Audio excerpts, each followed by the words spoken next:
take a look at employee separation. Organizations with low turnover and satisfied employees tend to perform better.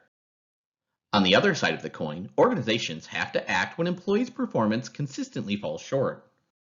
Sometimes terminating a poor performer is the only way to show fairness, ensure quality, and maintain customer satisfaction. Organizations must try to keep good performers and encourage employees whose performance is chronically low to leave. When the organization initiates the turnover, often with employees who would prefer to stay, the result is involuntary turnover. Examples include terminating an employee for drug use or laying off employees during a downturn. When the employees initiate the turnover, often when the organization would prefer to keep them, it's voluntary turnover. Employees may leave to retire or take a job with a different organization. Typically, the employees who leave voluntarily are either the organization's worst performers, or they quit before they're fired, or its best performers who can most easily find attractive new opportunities. In general, organizations try to avoid the need for involuntary turnover and to minimize voluntary turnover, especially among top performers. Both kinds of turnover are costly. Replacing workers is expensive. When employers can't find people to hire, new employees need time to learn their jobs and build teamwork.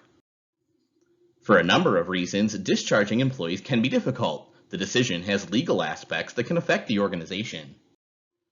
Along with the financial risks of dismissing an employee, there are issues of personal safety.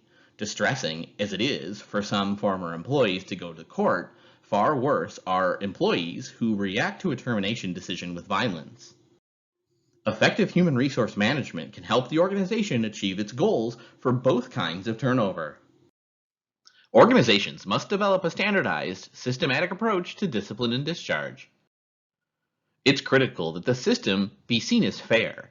Employees form conclusions about the system's fairness based on the system's outcomes and procedures and the way managers treat employees when carrying them out. People's perception of outcomes of fairness depend on their judgment that the consequences of a decision to an employee is just. One employee's consequences should be consistent with others.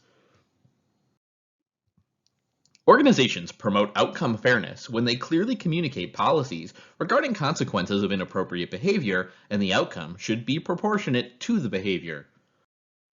The law gives employers wide latitude in hiring and firing, but employers must meet certain requirements. They must avoid wrongful discharge and illegal discrimination and meet standards of employee privacy.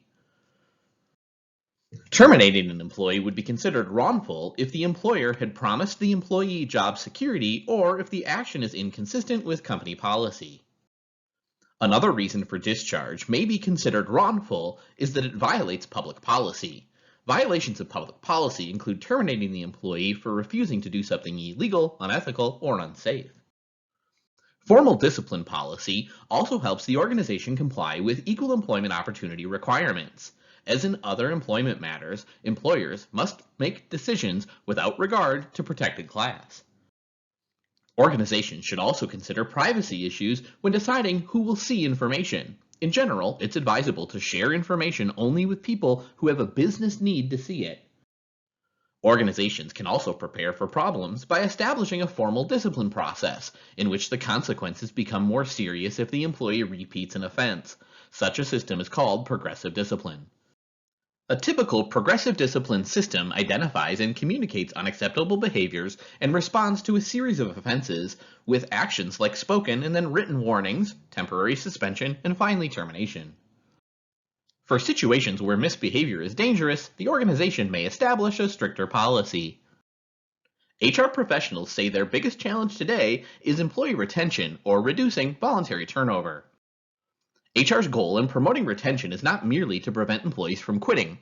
Rather, retention efforts also address employee engagement. Employee engagement is the degree to which employees are fully involved in their work and the strength of their commitment to their job and company. Highly involved and committed employees provide greater productivity, better customer service, and lower turnover. Promoting employee engagement is a way to improve retention along with other performance measures.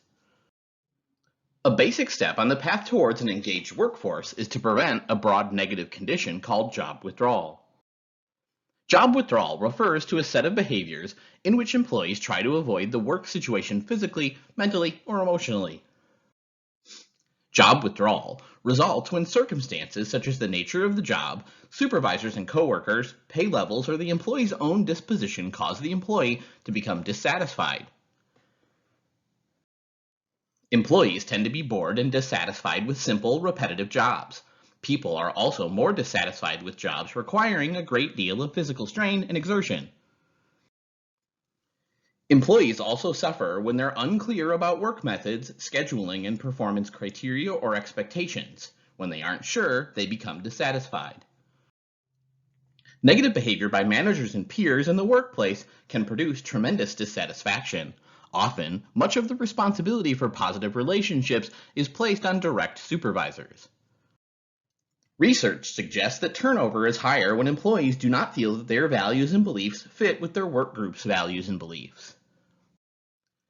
When an employee is dissatisfied with the organization as a whole, the person's organizational commitment may be low. Employees with high organizational commitment will stretch themselves to help the organization through difficult times. Employees with low commitment have a strong intention to leave, so like employees with low job involvement, they are hard to motivate.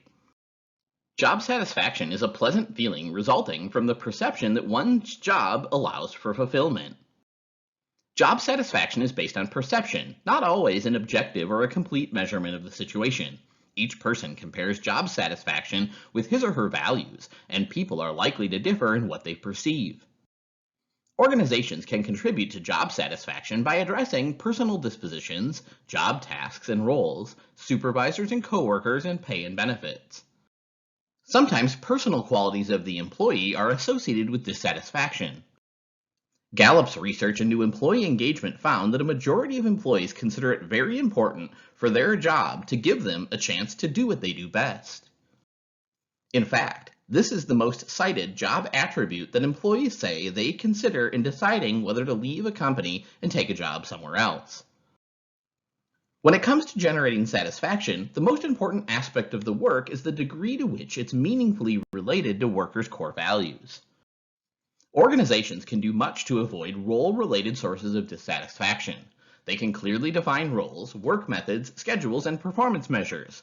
They can be realistic about the number of hours required to complete the job.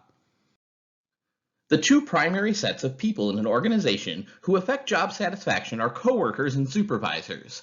They may provide social support, meaning they're sympathetic and caring, which greatly increases job satisfaction. Turnover is also lower among employees who experience support from other members of the organization.